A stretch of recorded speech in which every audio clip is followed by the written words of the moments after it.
Hey everyone, it's Deborah Sunderland of Sunderland Coaching.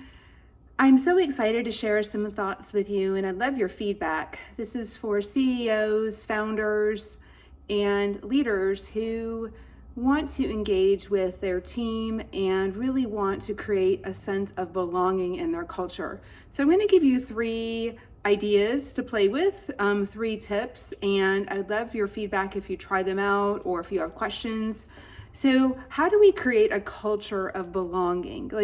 Everyone wants to belong, you want to belong, your people want to belong. And so how do we do that? Because we know that we are still struggling with people feeling that they have a purpose, feeling like they have a say in something, and feeling like they're a part of something greater and are making a difference. So how do we do that? One, I would love for you to start to create a curiosity culture. When something doesn't go as planned, the unexpected, the unwanted, what could be the opposite of defense and arguing and being right would be being curious. Could we get curious around how we unintentionally sabotage the result we have? Could we go backwards and look at our thinking, our behaviors, and our result decision making that we made to get this unwanted outcome? So I would love for you to step back and wonder, and even do the, I wonder even how I unintentionally created a result I don't want. And it could be not having connection with your partner or your teammate. They might have thought you said something else, or they did something else that you didn't think that they were going to do, or they didn't follow through on something that you asked them to do. First, before we blame or shame ourselves or someone else, we want to get curious and ask, how might have I been maybe speaking too quickly, or assumed they understood what I meant, or maybe told them too many things and they are already behind the 8 ball and couldn't take in what I'm hearing. We want to get curious around our part in creating what we might not want in the end, because if we create a curious culture, we take responsibility. We can look at ourselves as being like everyone else. We all want to succeed. No one ever comes to work saying, I want to fail, I don't want to get this deal, I want to lose. I know no one wants to do that, but somehow we do that unintentionally, unconsciously, because we are not present 96 to 98% of the time. We're running on autopilot with our thinking and our behaviors.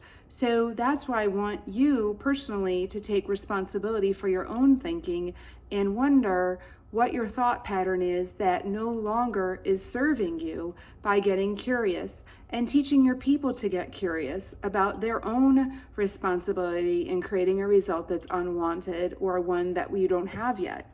So that's number 1. Number 2 is a learning culture. How could everything be for us? How could every opportunity, every outcome, whether it's wanted or not, be for our learning? How can we expand and learn and believe that things are for us instead of against us? Einstein said, I'm going to botch this, that the most important decision that we'll ever make is deciding what kind of world we live in, what kind of universe we live in. Do we live in one that is for us, or do we live in one that is against us and we're constantly fighting?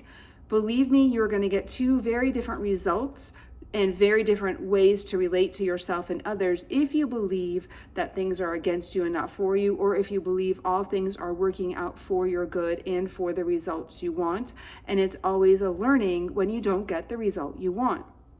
And finally, number 3, I believe it's really important to practice listening. Of course, we aren't taught how to listen. We're taught how to speak and share, which is awesome. But I really encourage my business owners, CEOs, and leaders to maybe once a month set an open office for an hour and have people who wanted to share what's coming up for them, whether it's a celebration, whether it's a misunderstanding, whether it's a confusion, whether it's a disagreement, whatever it might be that they want to share. Set it so that they can sign up for 10 minutes just for 10 minutes. It might even only take 5 minutes, really, for them to come in and just share what is on their mind and their heart. And you don't give them an answer other than thank you for sharing. We don't have to answer in terms of fixing what they're saying or making sure they have what they're saying. We want to make sure first they understand that or feel that they are understood or heard. Hearing someone is 96 to 98% of the time the answer to the solution, to the answer to the issue, the answer to the problem, I should say. So what I'd like for you to do is, again, say thank you. That's it. Thank you for sharing. And then once they leave, remember that we want to get curious about ourselves. Sometimes the mind, the ego, doesn't like things being said to us because we take it personally, we get threatened, and we feel like we're criticized. Remember that there's always some truth, some morsel of truth in what someone is saying. So it's a good opportunity to go back to yourself and do the, how might what they're saying be true for me? How might what they're saying, some part of it, be true in how I might view something different or take a different action step or whatever they're saying? And if you build a culture of hearing and making it part of your monthly, especially as a CEO or business owner or key leader, believe me, your engagement is going to change because people are going to feel like you really care, that you want to hear them. And that is everything. I hope this helps. Reach out to me and let me know your thoughts. Thanks so much.